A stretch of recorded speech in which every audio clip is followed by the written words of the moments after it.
A world-class marketing thinker without the ability to execute on those ideas simply isn't a world-class marketer. And we pay a lot of attention to the thinking, to the high-level strategy, to that creative idea, but very little thought into how it actually gets done.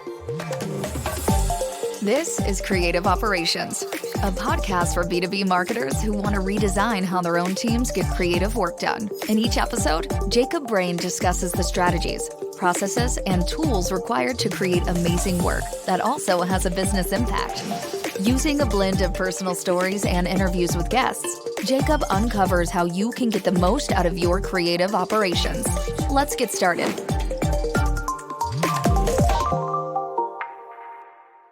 Hey there, my name is Jacob Brain, agency director and host of Creative Operations. While I'm usually talking to a guest here, today it is just me.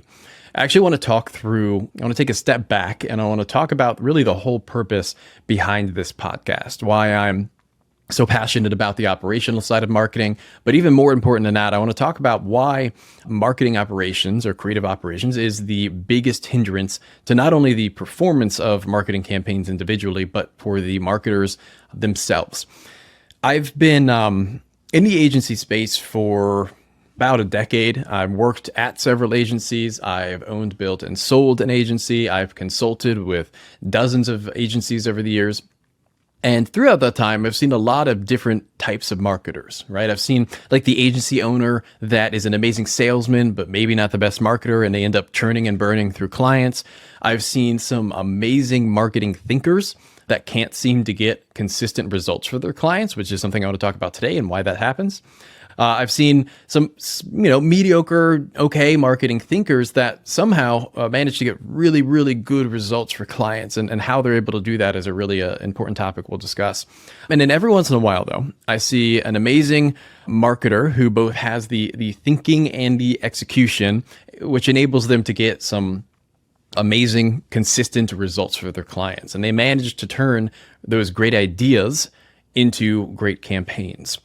And so what's interesting to me is that in many cases, the best marketing thinkers I'll talk to are often not the ones that are getting great success for their clients. In some cases, at least, they might have a great understanding of messaging, a good understanding of MarTech and their marketing stack. They might understand the ICP for whatever individual company they're working with or for, like the back of their hand. And they're often amazingly creative individuals that see things in a different way. And yet, even with all of this, they struggle to get results. Campaigns will fall flat, clients get annoyed. On the agency side, trust between them and their bosses or their clients will get eroded. And I'm sure we've all been there to various degrees, right? We start a campaign really optimistic and excited about what lies ahead. We're excited about where it's going, our thoughts around it. But then 6 months later, we find ourselves in this spot looking not at this campaign that we're running, excited and optimistic about this one, but instead thinking, oh man, I can't wait till that next one runs or that new idea I had gets going, because surely that one will be the one where we get the results that we need and the results that I know that we as marketers can achieve. And so what are we missing? What is the gap between what campaign strategy is put together and what results come from that campaign? And in my experience, it's good marketing operations. And so what do I mean by marketing operations? I have kind of an issue with the word operations. I think it's often overused. It can be somewhat broad. But when I use it here, I'm talking about the processes and the systems within a business that support and enable, in the marketing context, marketing efforts, or effective marketing efforts. And so in other words, the way to see it is how good marketing gets done. We put a lot of thought as marketers into what marketing should get done, but then how it gets done will often fall by the wayside. And this really matters because marketers are limited not by the quality of their ideas, but by their ability to execute on those ideas. The best marketing idea or campaign in the world is fairly useless if it's not executed well. And that that connection between idea and execution is marketing operations. As a matter of fact, I would say that a world-class marketing thinker without the ability to execute on those ideas simply isn't a world-class marketer.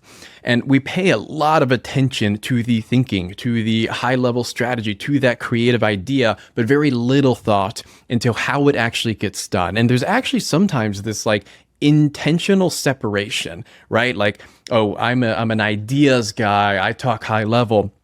And that's fine to a degree, but without the ability to get your hands in it, those ideas sometimes aren't executable. Sometimes there's going to be issues within that process. The tech won't be able to support the idea.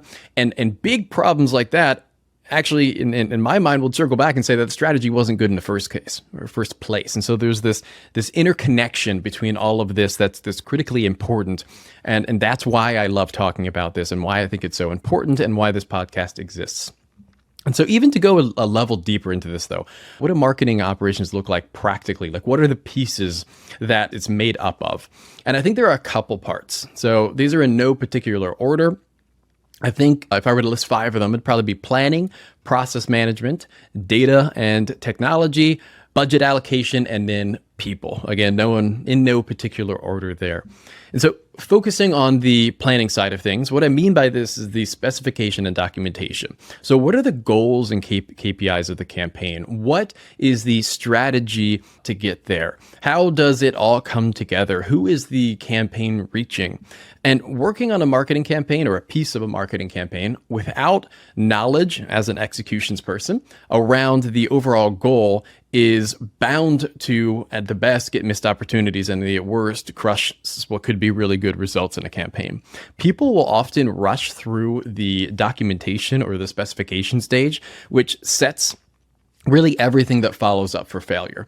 Documentation can be seen as this like red tape thing that big businesses use, and it slows things down. But at the end of the day, it's really what enables alignment across the team. And so if you don't have that, if you don't take your time at that stage, if you rush through that stage, again, in the very beginning of this entire process of turning a strategic or creative idea into something that's actually executable, you're setting everything else up for failure there. The other piece of planning is templates. Those templates allow us to speed up the execution process, providing very, very clear expectations around how specific elements of a campaign need to get done. And so these can also get kind of seen as a negative thing, almost like it's anti-creative in some ways. But I mean, surgeons have checklists not because they're not amazing at their jobs, but because they want to focus their attention, or in our case, creativity, to the specific elements of the campaign that require it and that will make the biggest impact when done well. And so combining processes, templates, and good documentation with that creative element is where success is found. So again, that's the planning stage of it. This is the first one that I'd say makes up marketing operations. The second would be the process management, or you can call this project management, really. What are the steps that we're going to take to accomplish this? What dependencies exist? What areas of this process do we expect to hit snags or could potentially hit a snag? And again, this is where you get into project management. So I won't say much about this right now, but this is a very critical part of good marketing operations and of good marketing generally. The third piece, so again, we've talked about planning, we've talked about process or project management, would be the data and technology. And so what I mean by this is first of all, the marketing stack. So, or the MarTech stack. What tools are we using? How are they connected? How will data be extracted and put into different platforms? What do those integrations look like? What are the limitations on the tech stack that we currently have? Are those limitations acceptable? Do we need to add new things to it? And this is often something, this and even the data side of it or the reporting side of it, for some reason is often something that's not tackled until later in the process. But that's clearly an issue, because what'll happen is you'll create these ideas, these campaigns, but managing them becomes a pain, and we don't know how things are going. And that lack of quick data and decision making will result in whatever elements of the campaign, whether it be paid, email, whatever it might be, you don't have that feedback loop that you need, or you don't have information going across to the different teams, and it really can dramatically hurt performance. So again, that's something that you want to think about as early in the process as possible and plan that all out and build that out in the specification element that we talked about earlier. The fourth one we'll talk through, or I'll highlight just briefly, is budget allocation. Now, this is a very big item, and it can be a tough item for a lot of people. So what are the financial constraints that exist? And the big question is, are they appropriate for the strategy that we have and the expected results we're shooting for? If not, the time to bring this up is not after we fail and that campaign doesn't go well. It's before we even get going. And so this is when we get the $300 paid media budget for that month, and we expect to do, or whoever is making those decisions expects to do A/B tests and kind of test on different types of audiences and things like that. And the reality is that you're going to get 20 clicks, 40 clicks, whatever it might be for that campaign. And it's actually not a good test at all. And so those expectations will get misaligned, and that misaligned expectation can happen in a variety of ways, but it often will come down to budget allocation or resource allocation, depending on whether you're in-house or you're on the agency side of things. The last one that kind of is a part of this whole marketing operations piece and the subject of this whole podcast is people. And what I mean by this is obviously who is involved with this. Do they have the skills necessary to execute? But also, where might we need to pull in help? What are the communication standards that we're following? How do we make sure that things aren't missed? There are many situations and many campaigns that I've run into where, let's say there is a big issue. I'll stick with a paid example, a big issue with the paid media campaign that the person running knew existed and in their mind raised a flag, and that never got to the person that can make decisions to make the adjustments. And when things like that happen, it's just such a missed opportunity that can be easily solved if you just manage the communication standards, the people, the who's doing what, when things get handed off. And so that's a very, very big piece as well.